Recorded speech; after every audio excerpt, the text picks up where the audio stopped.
감동이 됩니다. 어머니의 기도는 땅에 떨어지지 않네. 어머니의 기도는 기적을 일으키네. 다시 한번 여러분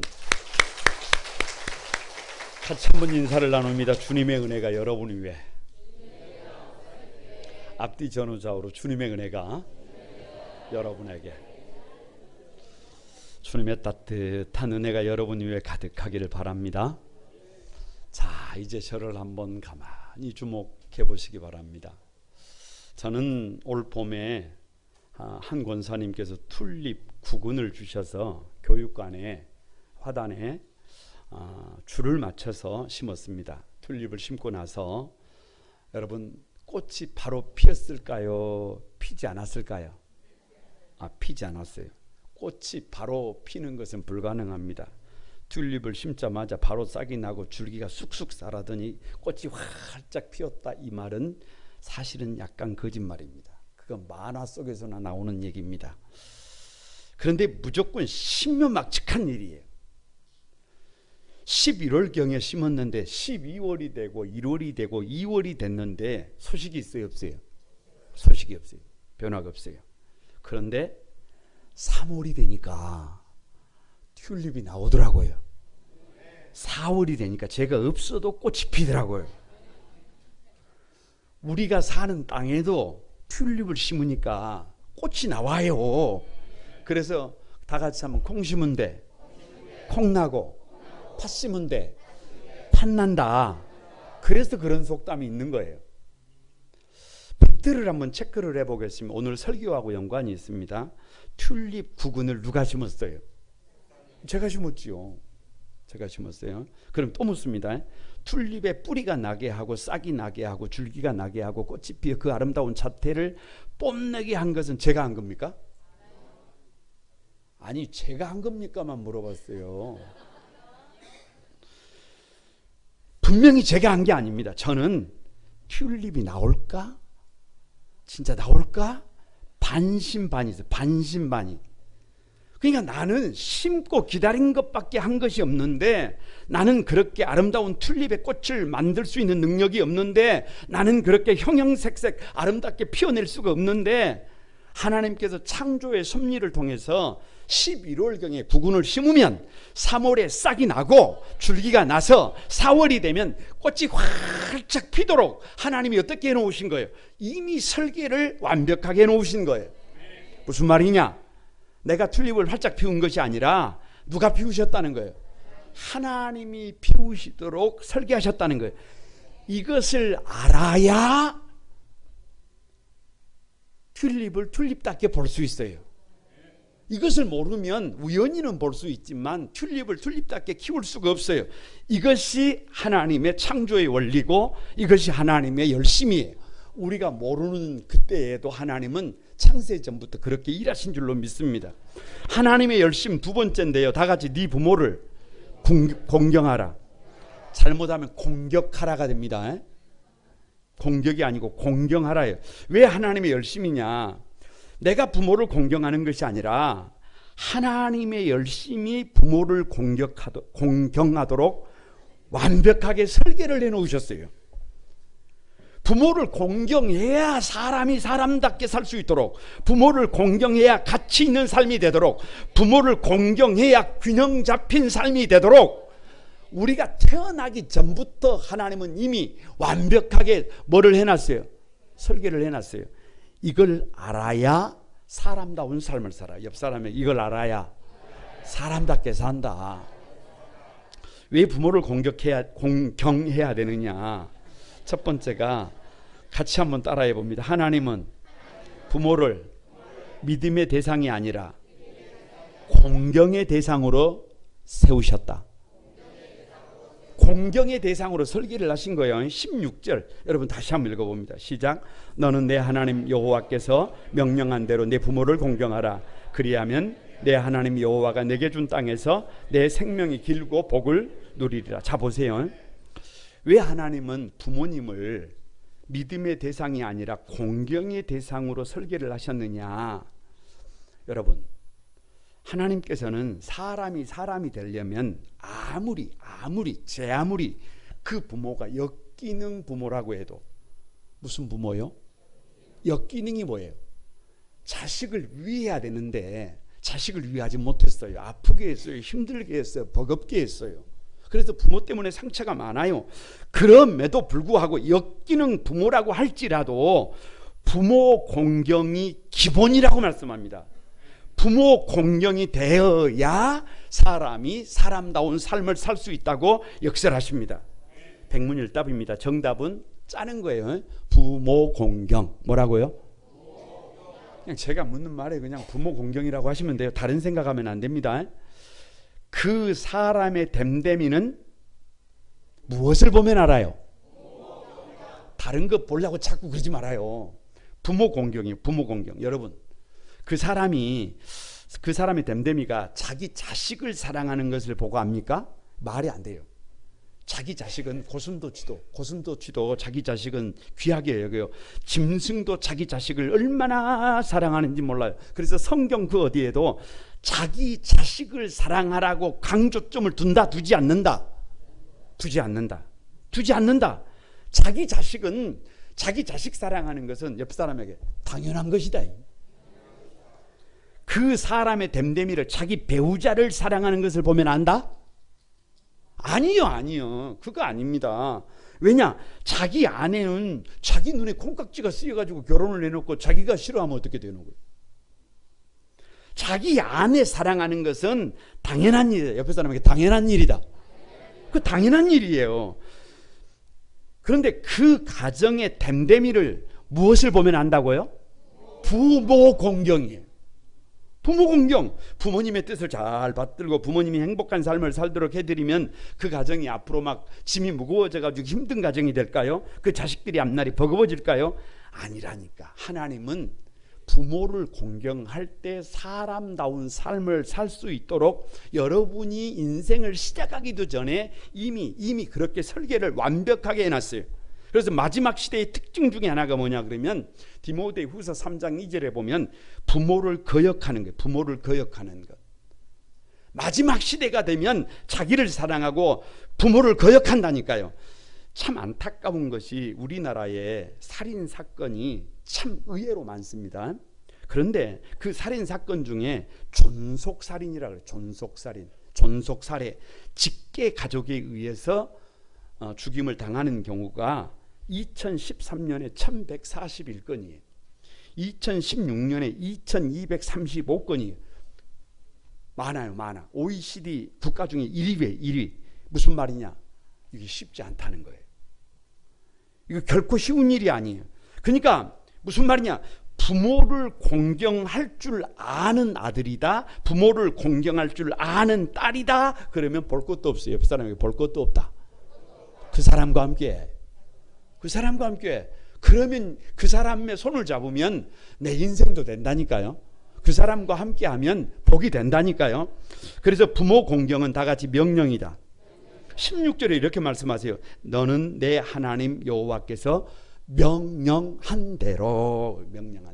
10계명 중에요, 명령이라고 적시한 것은요, 안식일 준수와 부모 공경밖에 없어요. 그러니까 무슨 말이냐? 해도 되고 하지 않아도 되는 그런 것이 아니라 반드시 안식일을 준수할 때, 반드시 부모를 공경할 때 사람은 사람다워진다. 사람답게 살려면, 가치 있는 삶을 살려면, 복 있는 삶을 살려면 뭐가? 안식일 준수와 부모 공경이 뭐다? 필수다.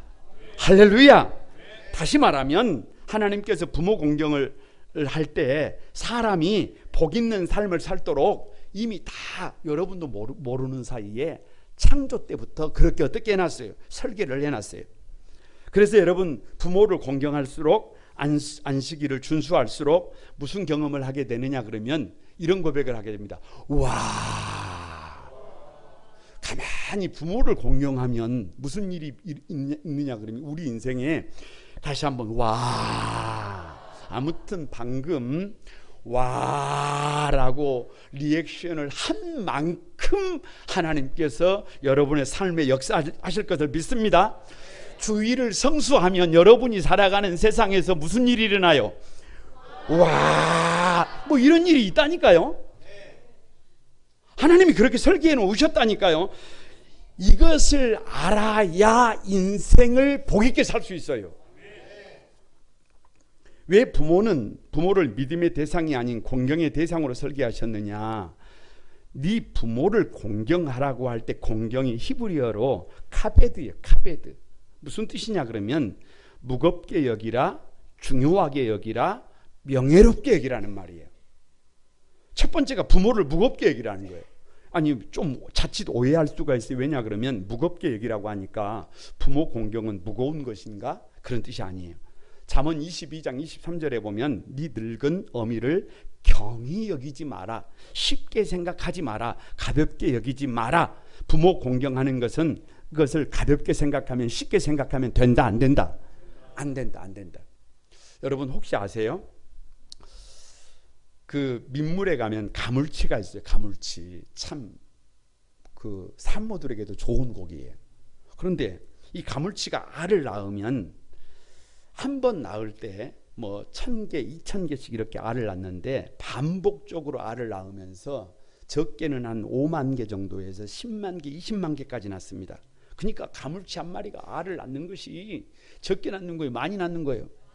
엄청 많이 낳는 거예요. 그런데 그렇게 알을 다 놓고 나면 어미가 눈이 멀어요. 왜냐 그러면 안에 있는 영양분을 다 이렇게 배출하고 나면 어미가 앞을 보지 못합니다. 먹이 사냥을 못한다 그 말이에요.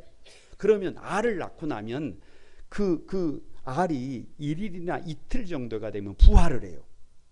그러면 그 치어들이 새끼 가물치가 어머니 입속으로 들어갑니다. 들어가. 그럼 어미가 뭐를 먹고 자기 새끼를 먹고 영양을 보충해서 눈이 떠져요. 눈이 떠져요. 그러니까 눈이 떠질 때쯤 되면 90%는 치어가 어떻게 돼요? 다 죽어요. 어머니 뱃속으로 들어가요. 어머니 뱃속으로 들어가. 그러니까 살아남은 것이 대략 몇 프로예요? 10%예요. 지금 무슨 말씀을 드리느냐 그러면 한갓 미물인 가물치도 누가 앞을 보지 못하니까, 어미가 앞을 보지 못하니까 자기 몸을 던지는 거예요. 부모 공경을 무겁게 하라는 말은 다른 말로 하면 부모에게 감사해야 된다는 거예요. 저런 미물인 가물치도 낳아준 어미를 위해 자신을 내어주는데 낳아주고 길러주고 입혀주신 어머니의 은혜는 말로 다 할 수 있다 없다? 그러니까 부모님께 감사하는 마음으로 세상을 살 때 우리 인생은 되게 돼 있어요. 하나님이 그렇게 설계를 해놓으셨다니까요. 두 번째가 부모를 매우 중요하게 여긴다. 공경의 의미가 중요하게 여긴다는 의미인데, 여러분 나훈아의 노래 중에 부모라고 하는 노래가 있는데 혹시 아세요?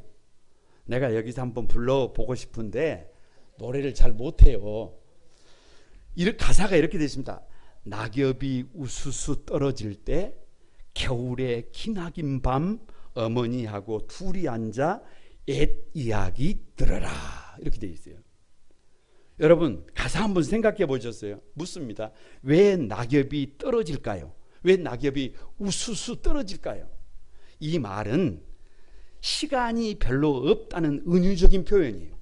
지금 아무리 푸르러도 가을이 되면 낙엽은 금방 떨어져 버려요. 부모님은 우리를 기다려준다, 기다려주지 않는다? 기다려주지 않아요. 철 들면 부모님은 어디 속에 들어가 있어요? 영정사진 속에 들어가 계십니다. 그래서 낙엽이 우수수 떨어진다는 말은 시간이 없다는 말이에요. 왜 겨울에 기나긴 밤이, 낙엽이 우수수 떨어질 때 겨울에 기나긴 밤, 왜 겨울에 그 밤이 길어요? 여러분 마음만 먹으면, 생각만 있으면 부모 공경은 얼마든지 할 수 있다는 거예요. 그런데 여러분 마지막 가사가 이래요. 겨울에 기나긴 밤, 다 같이 어머니하고 둘이 앉아 옛 이야기 들어라. 묻습니다. 왜 옛 이야기를 들어야 해요? 아니 한번 물어보세요. 언젠가 말씀을 드린 적이 있어요. 부모님을 찾아가서 같이 침대에 누워서 하루 종일 어머님의 살아온 얘기를 들은 적이 있어요. 내가 어떻게 태어났는지, 내가 얼마나 소중한 사람인지, 내가 어떤 사랑을 받았는지, 나를 어떻게 양육했는지 아멘이라도 하시오. 나를 향한 어머니의 마음은 무엇인지, 내가 오늘 어떻게 지금의 모습으로 성장할 수 있었는지 얘기를 듣다가 보면 부모님이 어떤 분이 돼 있어요. 정말로 부모님 없이는 내가 이 자리에 있을 수 있어요, 없어요? 이 자리에 있을 수 없어요.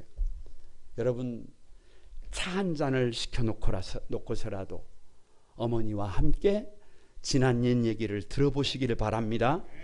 부모님이 얼마나 귀한지 저와 여러분이 마음속에 깨닫게 될 때 삶의 자리가 달라지도록 하나님이 설계해 놓으셨어요. 그러니까 부모의 가치가 보이지 않으면 우리가 아무리 땀을 흘려도, 우리가 아무리 몸부림을 쳐도 하나님은 우리의 삶에 역사해요, 안 해요? 그걸 알아야 해요. 여기 공경이라는 말이 부모님을 명예롭게 하라, 그런 말입니다. 어느 날 모 교회 원로 목사님과 대화를 나누는데 후임 목사님에게 딱 한 가지를 부탁했대요.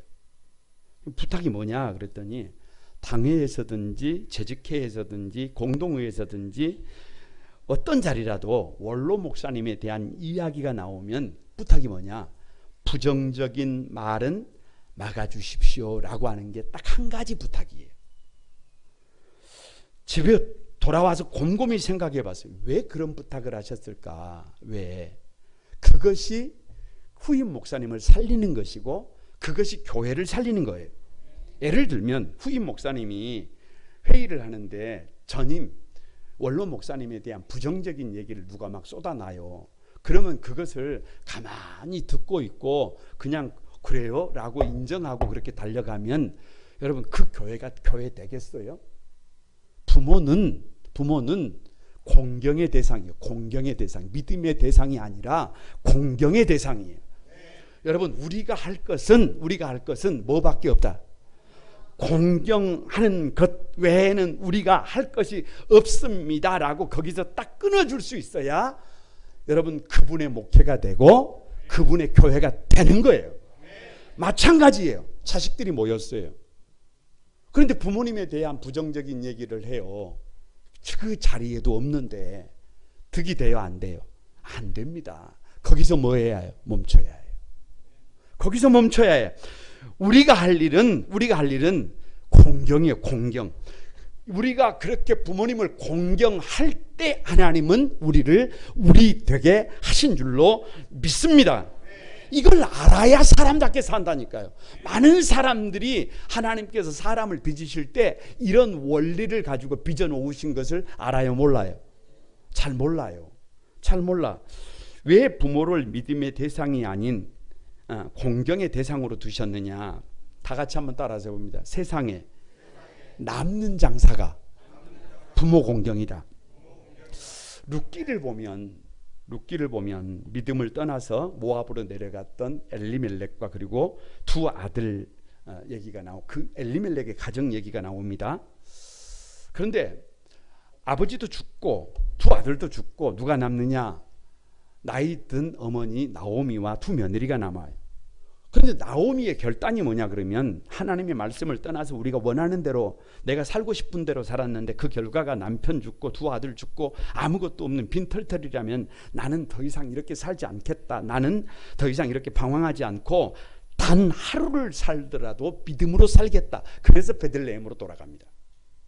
그러면서 두 며느리에게 고향으로 돌아가라 그래요. 무슨 말이냐 그러면 여러분, 제가 선창하면 여러분은 아니고요. 시어머니지만 피가 섞인 것도, 남편이 살아있는 것도, 더 이상 뭔가 희망이 있는 것도, 각자 도생해서 자기 살 길을 찾아가라는 것이며, 부모 때문에 나 때문에 힘든 삶을 살지 말고 괴로워하지 말고 그냥 네 살고 싶은 삶을 살려라. 그게 누구의 마음이에요? 부모님의 마음이에요.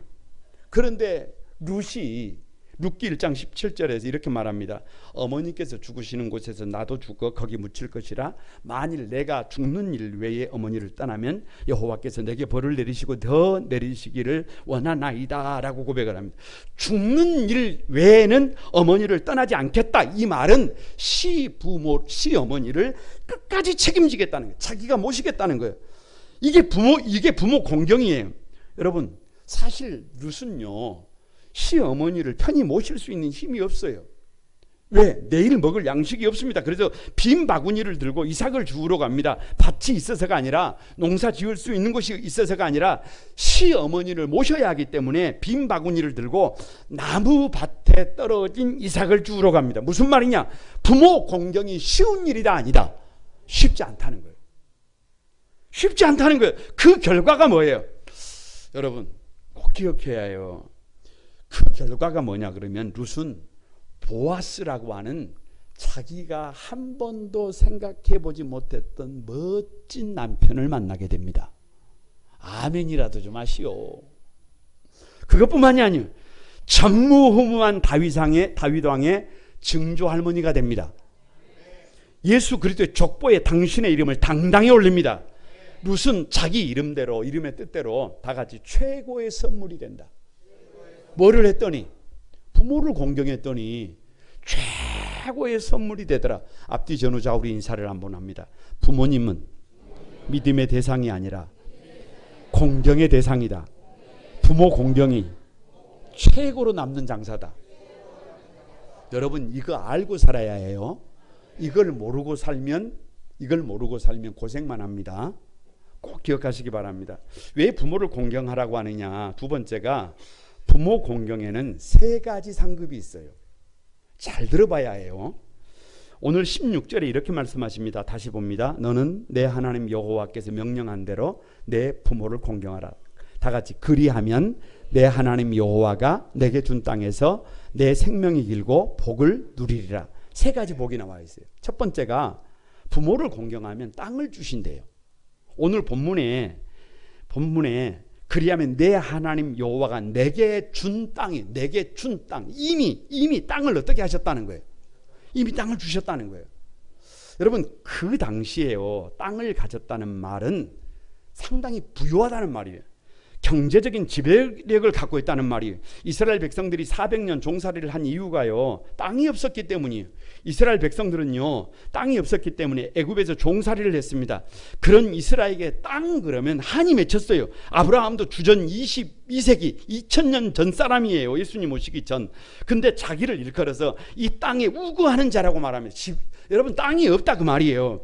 그러니 부모 공경을 하면 뭐를 주신다? 땅을 주신다. 이 말을 뒤집으면 너희가 그런 복 있는 삶을 살기 위해서는 반드시 누구를 공경해야 된다? 부모를 공경해야 뭐를 얻을 수 있다? 땅을 얻을 수 있다는 하나님의 강력한 역설이에요. 이걸 알아야 한다니까요. 아무리 우리가 땅을 가지려고 해도 하나님이 갖지 못하게 하면 여러분 불가능해요. 두 번째가 부모 공경은 장수의 축복이 있습니다. 백문일답입니다. 정답은 짜는 거예요. 부모 공경. 다 같이 뭐라고요? 부모 공경입니다. 묻습니다. 우리가 이 땅에서 장수하려면 꼭 해야 되는 게 뭐예요? 진짜요? 아니 장수하려면 우리가 꼭 해야 되는 게 뭐예요? 다시 묻습니다. 우리가 이 땅에서 장수하려면 여러분 보약을 먹는 것보다 스트레스를 받지 않는 것보다 다른 사람들보다 운동을 많이 하는 것보다 뭐를 해야 해요? 진짜요? 진짜입니다. 세상 사람들도 인명은 제천이라 그래요. 보약 많이 먹는다고 건강관리 잘한다고 하나님께서 우리 생명을 지켜주지 않으면 여러분 기회가 없을 수도 있어요.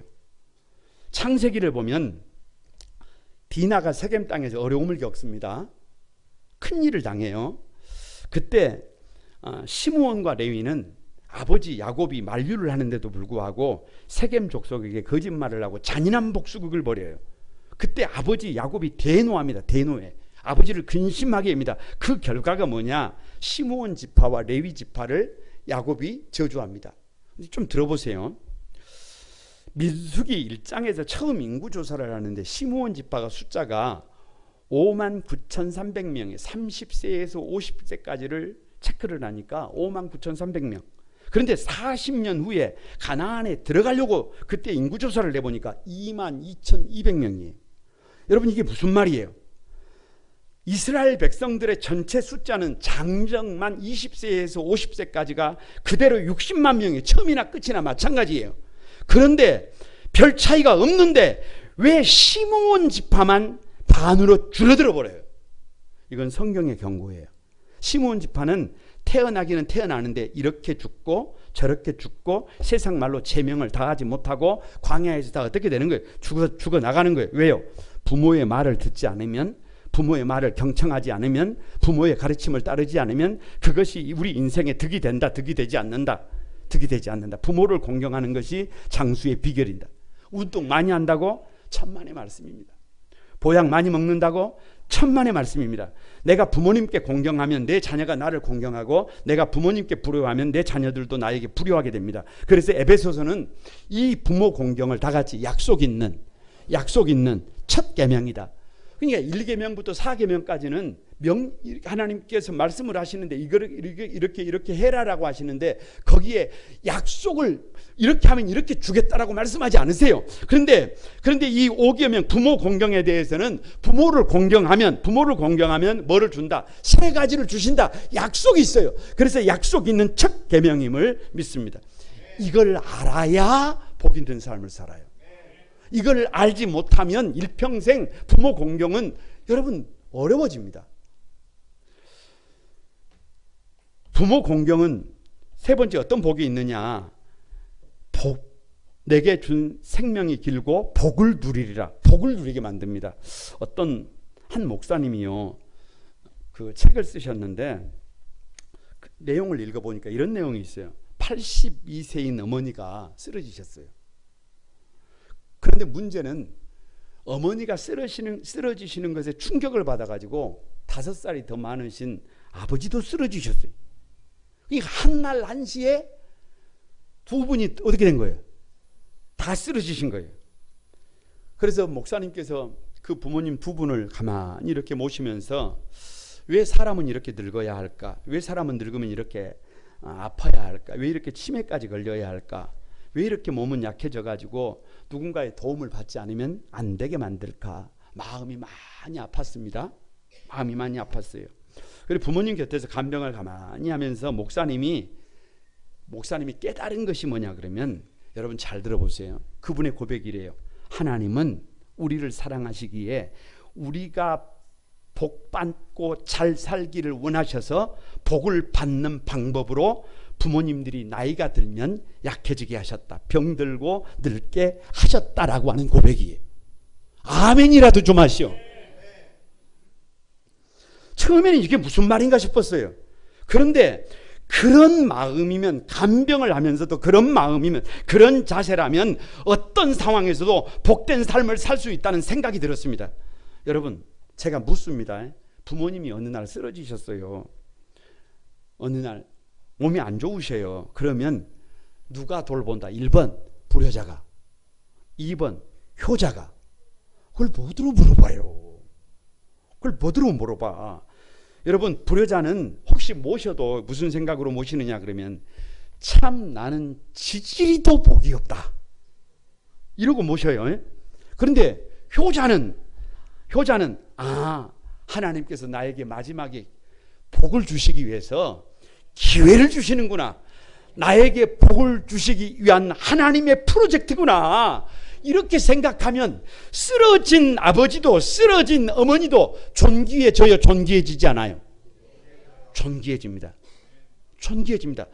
하나님이 우리 주변에 연약한 지체들을 붙여주신 것도 그들을 돌보아 줌으로써 하나님의 복을 받으라고 하는 하나님의 설계임을 믿습니다. 옆에 사람에게 이것을 알아야 부모를 공경한다, 사람다운 삶을 산다, 가치 있는 삶을 산다. 할렐루야. 마지막으로 세 번째, 부모의 역할을 중요하게 하셨어요. 여러분, 왜 부모의 역할이 중요하냐? 노아에게 세 아들이 있었습니다. 셈과 함과 야벳입니다. 노아는 이제 포도 농사를 지어가지고 수확한 포도주를 가지고 포도주를 만들었어요. 그런데 제가 생각할 때 노아는 스트레스가 많았을 거예요. 아니, 상당히 어떤 트라우마에 시달렸을 가능성이 많아요. 왜냐? 아버지도 홍수 때 잃었고 할아버지도 잃었고 가족들을 어찌 보면 직계 밑으로는 살렸지만 위로는 다 잃었잖아요. 그러니까 순간순간 상당히 힘들었을 거예요. 그랬었는지는 잘 모르지만 어찌됐든 노아가 포도주를 마시고 술에 취해서 옷을 다 벗어버리고 여러분 잠들었어요. 문제는 그 아버지가 포도주에 취해서 벌거벗은 그 모습을 세 아들 중에 둘째 아들 함이 봤어요. 함이 보고 그걸 보고 큰 아들 셈과 막내 동생 야베덱에 그걸 가서 소문을 냈단 말이에요. 소문을. 우리 아버지가 술 드시고 지금 옷 벗어가지고 저렇게 되셨다. 그러니까 큰아이와 막내 아들은 뒷걸음질을 치고 들어가서 아버지의 그 벗은 몸을 이불로 덮었어요. 아버지가 깨어났어요. 노아가 깨어났어요. 그리고 난 다음에 자기가 그 벗은 술 드시고 그리고 벗은 몸을 가지고 그렇게 한 것을 밖에 나가서 소문을 낸 함을 저주합니다. 저주해. 뭐라고 저주하느냐? 가나안은 저주를 받을 것이다. 함은 가장 천한 종이 되어 셈과 야벳의 두 형제를 섬길 것이다. 저주를 퍼붓습니다. 여러분 묻습니다. 가나안이 누구예요? 함의 아들입니다. 잘못은 누가 했는데? 아버지 함이 있는데 저주는 누가 받아요? 손주가 받아요. 아무런 연관이 없는데 손주가 받습니다. 이건 무서운 것이에요. 이건 무서운 것. 아버지가 잘못했는데 저주는 자식이 받습니다. 내가 잘못한 것 때문에 내 자녀들이 저주를 받는다. 내 잘못한 것 때문에 자손 잘못된다. 이 말을 뒤집으면 누구의 역할이 크다? 부모의 역할이 크다. 부모들이 자식들이 나를 공경할 수밖에 없는 삶을 살아내주는 것이 부모의 역할임을 믿습니다. 이걸 알아야 오늘 정신을 차릴 수가 있어요. 왜 부모의 역할이 중요하냐? 성경에 하나님을 소개할 때 하나님께서 자기 자신을 일컬어서 아브라함의 하나님, 이삭의 하나님, 야곱의 하나님이라고 자기를 늘 그렇게 고백합니다. 그렇게 표현을 하세요. 이방신들은 뭐 태양신이라든지 나일강의 신이라 바다의 신이라든지 무슨 이렇게 돼 있어요. 그런데 우리 하나님은 아브라함의 하나님, 이삭의 하나님, 늘 야곱의 하나님. 무슨 말이냐? 믿음의 일대가 아브라함입니다. 아브라함은 상황이 좋지를 않아요. 그런데 하나님께서 아브라함을 불러요. 믿음의 일대로 너는 본토 친척 아비집을 떠나 내가 내게 지시할 땅으로 가거라. 가면 복을 준다는 거예요. 가면 천하 열국이 너를 인하여 복을 받게 해주신다는 거예요. 그래서 사실은 어려운 길이지만 믿음의 길을 통해서 아브라함이 됩니다. 할렐루야. 그리고 그 아들 이삭이 태어나요. 믿음의 이대가 시작이 됩니다. 창세기 26장 12절에 그 해에 100배의 결실을 얻었고 이렇게 돼 있어요. 그 해가 어떤 때냐? 가뭄이 온 때예요. 가뭄이 온 때. 그러니까 지금 세상은 다 어떻게 돼가지고 있는데 가뭄으로 여러분 어려움을 겪고 있는데 이상하게 이삭은 100배나 수확을 해요. 그 이유가 뭐예요? 그게 다 같이 믿음의 유공자다. 누구 때문이에요? 누구 때문에? 아버지 때문에. 3대 야곱이 태어납니다. 야곱은 사기꾼입니다. 문제가 많습니다. 그럼에도 불구하고 하나님께서 야곱에게 이렇게 말씀하세요. 결정적인 순간에 네 이름을 다시는 야곱이라고 하지 말고 이스라엘이라고 해라. 이렇게 말씀하세요. 왜요? 다시 한번 믿음의 유공자다. 누구 때문이에요? 아브라함의 하나님께서, 이삭의 하나님께서 누구를 생각하시는 거예요? 아브라함을 생각하고 이삭을 생각하고 야곱을 생각하는 거예요. 그 가문에서 하늘에 일월 성신이 엎드려 절하는 요셉이 등장합니다. 거기서 눈으로 보지 못하고 귀로 듣지 못했던 믿음의 역사가 일어납니다. 부모된 저에게 소망이 있다면 우리 자녀들이 나 때문에 은혜를 누리는 거예요. 자손 믿음의 가문을 이루는 것입니다. 5월 8일 어버이날을 맞이했어요. 딸들이 편지를 써서 이른 아침에 보내왔어요. 저는 늦게 봤어요. 근데 아내가 그 밑에다가 답장을 해놨는데 간단하게 이렇게 써놨더라고요. 엄마에게 최고의 효도는 딸들이 엄마보다 하나님을 더 사랑하는 것입니다. 아멘이라도 하고 박수라도 좀 치시오. 할렐루야. 왜 부모의 역할이 중요하냐? 어버이 주일을 가만히 맞이하면서 주님께서 저에게 요청하는 것이 그런 것 같아요. 아들아, 네가 자녀들로부터 존경받는 아버지 어머니가 되어야 한다. 왜요? 저도 목회자이기 전에 두 딸의 아버지잖아요. 백문일답입니다. 마치면서 정답은 아니 됩니다. 뭐라고요? 자꾸 됩니다 이러면 안 돼요. 묻습니다. 두 딸이 아버지를 닮고 싶지 않다면 된다 이러면 안 된다니까요. 안 돼요. 두 딸이 아버지 같은 남자는 절대로 만나고 싶지 않다. 그러면 안 돼. 그러면 안 돼. 두 딸이 아버지의 믿음을 본받고 싶지 않다. 그러면 절대 안 돼요. 그러면 아이들의 정체성이 문제가 돼요. 자칫 남자를 부정적으로 보게 됩니다. 자칫 여러분 믿음에 대한 편견을 갖게 돼요. 삶의 자리가 흔들려요. 그래서 아비된 자로서 누구에게 자녀들에게 정말 모범이 되고 싶어요. 그래서 뒤를 돌아보면 미안해. 아, 내가 모범이 되지 못했구나. 아, 내가 믿음의 모범이 되지 못했구나. 우리 부모님은 나에게 그렇게 모범이 되어 주셨는데 나는 잘못 살았구나 라고 하는 것이 너무 가슴 아파요. 너무 가슴 아파. 그래서 아버지의 권위를 여러분 지금이라도 회복해야 해요. 지금이라도. 어머니의 권위를 지금이라도 회복해야 해요. 지난 날들에 잘못한 것이 있다면 방법이 없어요. 딸들에게 사과해야 합니다. 하나님 아버지 앞에서 회개하고 거침없이 돌아서야 합니다. 딸들이 볼 때 존경하고 싶은 아버지 여러분과 되어야 해요.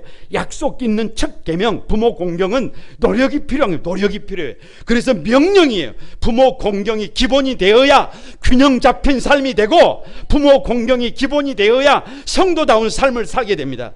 이 땅의 모든 사람들이 예수님을 영접하고 부모님을 공경할 수 있도록 저와 여러분이 본이 되지 않으면 방법이 없어요. 저와 여러분이 정말로 부모 공경의 모범이 돼서 저와 여러분의 삶을 통하여 많은 사람들이 바르게 복되게 돌아오는 기적 같은 일들이 있어지기를 주님의 이름으로 축복합니다. 할렐루야. 우리 찬양하면서 결단하겠습니다.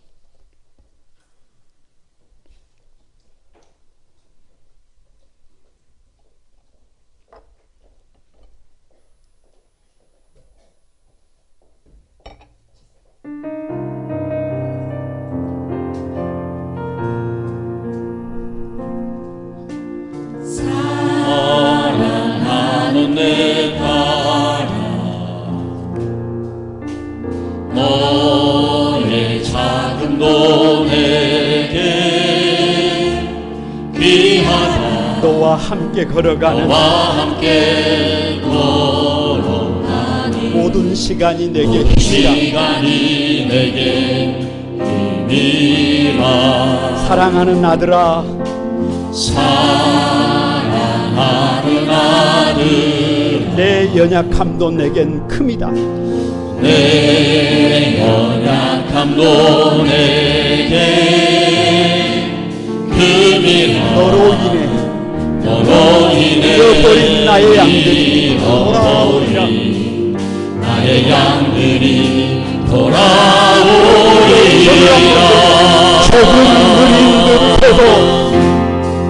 조금 느린 듯 기다려 주겠니. 조금 더딘 듯해도 이어줄 수 있니. 내가 가는 그 길 절대 헛되지 않으니. 나와 하자. 나와 함께 하자. 앞이 보이지 않아도 나가주겠니. 이해 되지 않아도 사랑해주겠니. 너의 눈물의 기도 잊지 않고 있으니 나의 열심으로 이루리라. 다시 한번 기다려주겠니.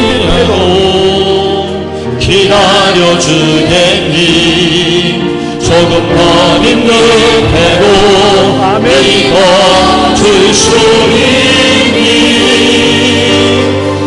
내가 가는 그 길 절대 헛되지 않으니 나와 함께 하자. 앞이 보이지 않아도 나가주겠니. 이해되지 않아도 사랑해주겠니.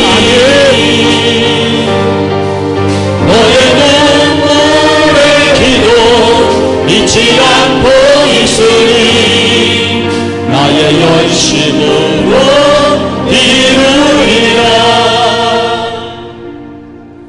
여러분, 우리 같이 한번 기도하고 싶습니다. 제가 꽃을 심었지만 자라게 하고 피워내시는 분은 하나님입니다. 이걸 알아야 합니다. 내가 부모님을 공경하는 것이 아니라 부모님을 공경해야 사람답게 살 수 있도록, 부모님을 공경해야 가치 있는 삶이 되도록 하나님은 우리가 있기 전부터 이미 설계를 완벽하게 해놓으셨습니다. 다 같이 한번 따라합니다. 부모는 믿음의 대상이 아니라 공경의 대상이다. 부모를 공경하면 땅과 장수와 복 있는 삶을 주신다. 이걸 알아야 복 있는 삶을 삽니다. 부모의 역할이 얼마나 중요한지 다시금 깨닫습니다. 여러분, 본받고 싶은, 존경하고 싶은 부모의 삶이 되도록 우리 한번 노력해 보십시다. 그리고 험악한 세월을 살아본 우리의 부모님들의 은혜를 생각하면서 하나님, 그 부모님의 은혜를 힘입어서 오늘 내가 있습니다. 부모 공경을 통해 주님의 기쁨 되고 싶습니다. 믿음의 병문 가문을 이루고 싶습니다. 우리 다 같이 한번 주여 삼창하고 합심해서 기도하겠습니다. 다 같이 기도합니다. 주여, 주여, 주여. 저기까지 부모를 공경해야, 부모를 공경해야 아버지 사랑다워질 수 있도록, 부모를 공경해야 가치가 있도록, 부모를 공경해야 아버지와는 복 있는 삶이 되도록, 부모를 공경해야 땅을 얻고 장수 생명을 얻고 복 있는 삶을 살도록 하나님은 선택해주셨습니다. 이걸 알게 해주소서. 이걸 알게 해주소서. 그래서 험악한 세월을 살아오면서 우리를 위하여 진자리 마른 자리 가라앉으시며 수고하고 애쓴 우리의 부모님들, 저들의 수고와 저들의 섬성을 가지시고 있지 않게 도와주시고, 우리 부모님들이 우리에게 아름다운 모습이 되었던 것처럼 우리도 그런 복 있는 삶을 살아가는 우리 한국의 가족들이 다 되도록 도와주시옵소서. 거룩하신 주님, 은혜와 사랑을 감사드립니다. 부모를 공경해야 사람답게 살 수 있도록, 부모를 공경해야 가치 있는 삶이 되도록, 부모를 공경해야 복 있는 삶이 되도록 하나님이 우리가 지어지기 전부터 설계를 마치셨습니다. 그래서 부모는 믿음의 대상이 아니라 공경의 대상임을 믿습니다. 부모님을 공경하기 위하여 수고하고 애쓰는 모든 분들에게 약속하신 대로 땅과 생명과 복 있는 삶을 유업으로 부어 주시옵소서. 아니, 이걸 반드시 기억하고 주님 부르시는 그날까지 부모님들의 눈물과 땀과 희생이 헛되지 않는 구별된 삶을 살아가도록 도와주옵소서. 우리를 세우기 위하여 험악한 세월을 살아야 했던 우리 부모님들의 그 말로 다할 수 없는 은혜를 기억하며 부모님들의 땀과 눈물이 헛되지 않도록, 부모님들의 꿈이 이 땅에서 이루어지도록 우리의 삶을 구별하고 믿음으로 살아가는 한소망의 모든 가족들 되게 해 주옵소서. 예수님의 이름으로 기도드리옵나이다. 아멘.